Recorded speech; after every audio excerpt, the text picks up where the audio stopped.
বন্ধুরা, এই ভিডিওটিতে আইপিএল বিশেষ করে কেকেআর দল নিয়ে বিশাল গুরুত্বপূর্ণ আপডেট দেবো। যেমন কেকেআর দলে হার্দিক পান্ডে আসার সম্ভাবনা কতটা, রাহুল কিন্তু আসতে পারে কেকেআর দলে, হিউজ চান্স আছে।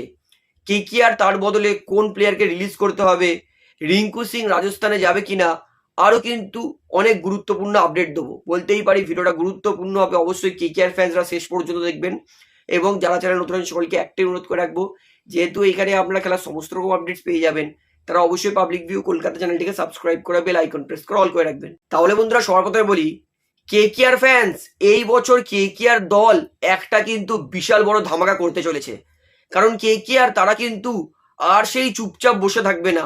কেকেআর এবারে সিদ্ধান্ত নিয়েছে এমন একটা ক্যাপ্টেনকে নেবে যে শুধু তার ক্যাপ্টেন্সির জন্য নয়, নিজের পারফরমেন্সের জন্যও দলে থাকতে পারে। তাই কেকেআর তারা কিন্তু উঠে পড়ে লেগেছে। কেকেআর ক্যাপ্টেন বানানোর সব থেকে বড় এবং প্রথম টার্গেট সেটা হচ্ছে হার্দিক পান্ডিয়া। আমি আগেও বলেছিলাম যে কেকেআর মুম্বাই ইন্ডিয়ান্স মালিক অর্থাৎ আম্বানি পরিবারের সঙ্গে কথাবার্তা চালাচ্ছে যাতে হার্দিক পান্ডিয়াকে কোনো উপায়ে কেকেআরে আনা যায়। হার্দিক পান্ডিয়াকে নেওয়ার জন্য কিন্তু রাজস্থান অফার করেছিল, মুম্বাই রিজেক্ট করেছে, দিল্লি লখনৌ এরাও অ্যাপ্রোচ করেছিল, কিন্তু যেহেতু দিল্লি আর লখনৌয়ের মধ্যে ট্রেড হয়ে গেছে, তাই এই মুহূর্তে হার্দিক পান্ডিয়াকে নেওয়ার রেসে একজনই আছে, সেটা হচ্ছে রাজস্থান। তো কেকেআর কিন্তু এর ফায়দাটা তুলেছে দারুণ। কেকেআর তারা কিন্তু মুম্বাই ম্যানেজমেন্টের সঙ্গে বলছে যে আমাদের হার্দিক পান্ডিয়া দাও, বদলি ট্রেডে ক্যামেরুন গ্রিন এবং তার সঙ্গে রামনদীপকে দেবো। তো এই ডিলে কিন্তু রাজি হয়নি মুম্বাই ইন্ডিয়ান্স। কেকেআর ম্যানেজমেন্ট আবার বলেছে আমরা ক্যামেরুন গ্রিন তার সঙ্গে অনুকূল রয় দেব।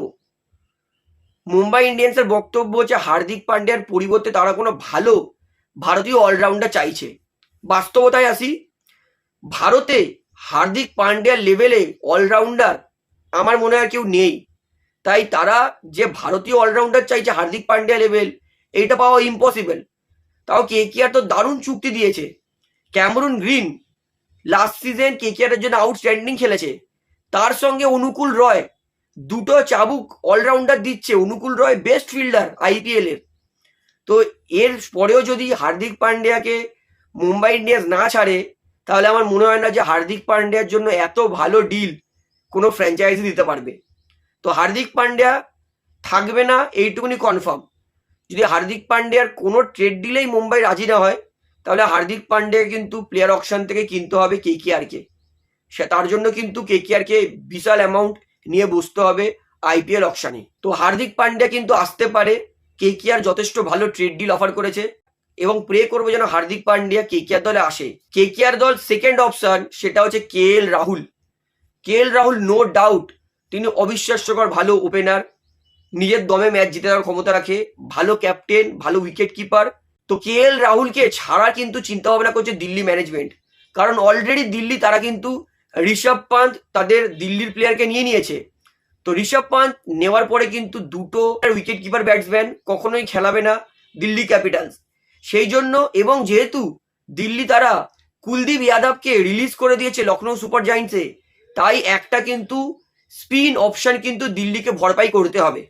এই জন্য দিল্লি ম্যানেজমেন্ট কেকেআর এর কাছে গেছে, বলেছে আমাদের বরুণ চক্রবর্তী দাও, তার পরিবর্তে রাহুল নাও।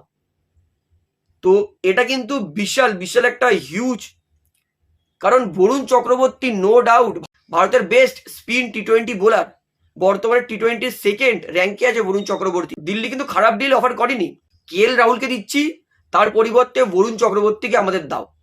জানি এই ডিসিশনটা নেওয়া কেকেআর এর জন্য খুবই ডিফিকাল্ট, কারণ বরুণ চক্রবর্তী রিপ্লেস পাওয়া খুবই ডিফিকাল্ট আছে। তবে এটা কিন্তু খারাপ ডিল নয়। বরুণ চক্রবর্তীর পরিবর্তে রাহুল আসলে কিন্তু কেকেআর লাভবান হবে, অবশ্যই ক্ষতি হবে। দেখুন, এইটা হচ্ছে একটা ইমোশনাল ডিসিশন। বরুণ চক্রবর্তীকে ছাড়লে সত্যি মন ভেঙে যাবে। উল্টো দিকে রাহুল যদি দিল্লি থেকে কেকেআরে আসে, খুশিও হব। তাই এটা আমি আপনাদের দিকে জানতে চাই যে দিল্লির এই ট্রেড ডিলটাকে কেকেআর এর নেওয়া উচিত, বরুণ চক্রবর্তীর বদলে কি দিল্লি ক্যাপিটালস থেকে রাহুলকে নেওয়া উচিত? অবশ্যই ভিডিওটা শেয়ার করে সবাইকে জানান যে কেকেআর ম্যানেজমেন্ট আপকামিং সিজনের জন্য কি ট্রেড ডিল পেয়েছে, এবং আপনাদের সঙ্গে মতামত জানতে চাই যে বরুণ চক্রবর্তীর বদলে রাহুলকে কেকেআর নেওয়া উচিত কিনা, এই ট্রেড ডিলে কেকেআর হ্যাঁ বলা উচিত কিনা। সেটা কিন্তু আমাকে অবশ্যই কমেন্টে জানাবেন। এইবারে আরো একটা ট্রেড ডিল বলি, রাজস্থান রয়্যালসও কিন্তু কেকেআরকে অ্যাপ্রোচ করেছে। রাজস্থান রয়্যালস মুম্বাইকেও অ্যাপ্রোচ করেছিল যে জ্যাসবালের পরিবর্তে হার্দিক পান্ডিয়া, তো মুম্বাই কিন্তু কোনোদিন রাজি হয়নি। ঠিক একই কিন্তু রাজস্থান রয়্যালস কেকেআর এর সঙ্গেও কিন্তু মানে ট্রেড ডিল অফার করেছে, বলেছে আমরা জ্যাসবালকে দিয়ে দেবো আর আমাদের রিঙ্কু সিং দিয়ে দাও। কারণ রাজস্থান রয়্যালস বিগত 4 সিজন ধরে একটা জিনিসেই ভুগছে, সেটা হচ্ছে একটা ভালো ফিনিশার। তো রাজস্থান রয়্যালসের কাছে কিন্তু ভালো ফিনিশিং করার কেউ পাচ্ছে না, সেই জন্য রাজস্থান তারা কিন্তু সিদ্ধান্ত নিয়েছে, যেহেতু রাজস্থানে বৈভব সূর্যবংশী আউটস্ট্যান্ডিং খেলছে, বৈভব সূর্যবংশী যা খেলছে অটোমেটিক সমস্ত স্পন্সর রাজস্থানে আসতে বাধ্য। যেহেতু বৈভব সূর্যবংশী ওপেনিং এ আছে, সেই জন্য জয়সওয়ালকে কেকেআর দলে দিয়ে এবং কেকেআর এর ফিনিশার রিঙ্কু সিংকে নিতে চাইছে রাজস্থান।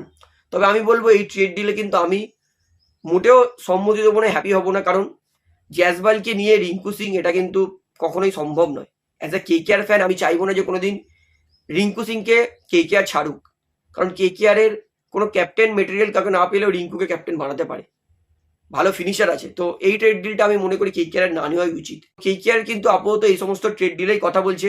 তো আশা করি সমস্তটা আমরা বুঝতে পেরেছি। তো ভিডিওটা এখানে শেষ করছি। ভিডিওটি ভালো লাগলে অবশ্যই লাইক করুন, কমেন্ট করুন, শেয়ার করুন এবং চ্যানেল ধরে সকলকে একটা অনুরোধ করে রাখবো, যেহেতু এখানে আপনারা খেলা সমস্ত রকম আপডেটস পেয়ে যাবেন, তারা অবশ্যই পাবলিক ভিউ কলকাতা চ্যানেলটিকে সাবস্ক্রাইব করে বেল আইকন প্রেস করে অল করে রাখবেন। ধন্যবাদ।